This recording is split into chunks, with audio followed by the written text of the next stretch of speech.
شام تشریف لے جا رہے تھے جناب ابو طالب کے ساتھ، تو ساری کی ساری ہماری دینیات کی کتابوں میں موجود ہے کہ سارے کے سارے وہاں جو پادری دیکھ رہے تھے، عیسائی تھے، وہ ایک مرتبہ جناب ابو طالب کے ساتھ سرور کائنات کو جب پہاڑوں سے اتر کے دمشق میں جا رہے تھے تو جیسے شام میں پہنچے تو انہوں نے فوراً جناب ابو طالب کو روکا، کہا ابو طالب یہ جو آپ کے ساتھ 18 برس کا جوان ہے یہ کون ہے؟ تو ان سب نے کہا یہ میرا بھتیجا، جناب ابو طالب نے ان سب سے کہا یہ میرا بھتیجا محمد مصطفیٰ ہے۔ تو کہا کہ ہم نے ان میں وہ صفات دیکھی ہیں جو ہماری انجیل میں پائی جاتی ہیں۔ تو جناب ابو طالب نے کہا تم بتاؤ تمہارے پاس کیا لکھا؟ کہا بھی ہم نے دیکھا جب یہ اتر رہے تھے نا تو درخت ان کے سامنے جھک رہے تھے، توجہ توجہ، درخت ان کے سامنے جھک رہے تھے، محسوس یہ ہوتا تھا یہ سارے کے سارے پہاڑ ریزہ ریزہ ہو جائیں گے، سب چیزیں ان کے قدموں کے بوسے لے رہی تھی اور یہ ساری کی ساری کائنات سے تسبیح کی آوازیں آ رہی تھی، لگتا ہے یہ وہ جو آخری نبی ہیں وہ یہی ہیں۔ عیسائی پادری دیکھے پہچان لے اور جو آغوش میں پال رہے ہیں وہ نہیں پہچان رہے کے اندر 24 معجزات علماء نے درج کیے ہیں، سننا چاہیں گے تو میں پڑھوں گا۔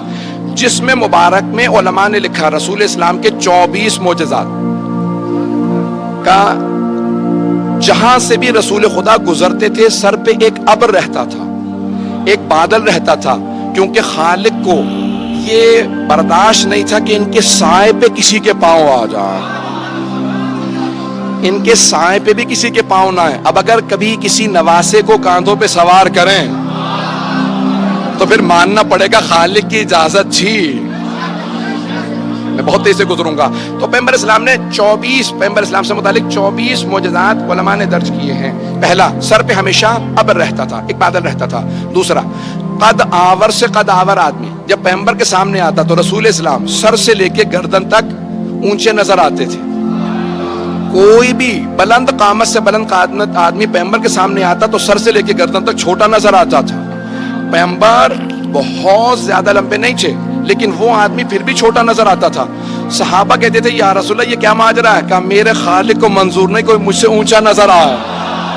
لوگ ہیں یا نہیں؟ یہ دوسرا معجزہ بھی میں نے صرف پیش کیا ہے۔ تیسرا معجزہ علماء نے لکھا ہے، کہا کہ آپ کا جو پسینہ تھا اس سے خاص خوشبو آتی تھی جو نہ کسی گلاب میں تھی، نہ کسی پھول میں تھی، نہ کسی عطر میں تھی۔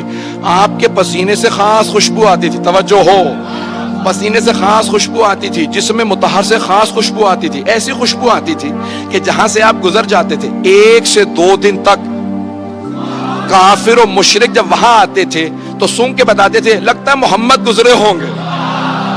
تو دوسرا پوچھتا کیسے معلوم؟ کہ وہ جو خوشبو ان کے بدن سے آتی ہے نا وہ اس جگہ سے آ رہی ہے۔ اب سمجھ میں آیا یہ حدیث قصہ میں جب دونوں شہزادے گھر میں آتے ہیں تو جناب سیدہ سے کیوں کہتے ہیں انی اشم عندک رائحۃ طیبۃ کأنہا رائحۃ جد رسول اللہ؟ مادر گرامی آپ کے پاس سے ایسی خوشبو آ رہی ہے جیسے نانا کے بدن سے آتی ہے۔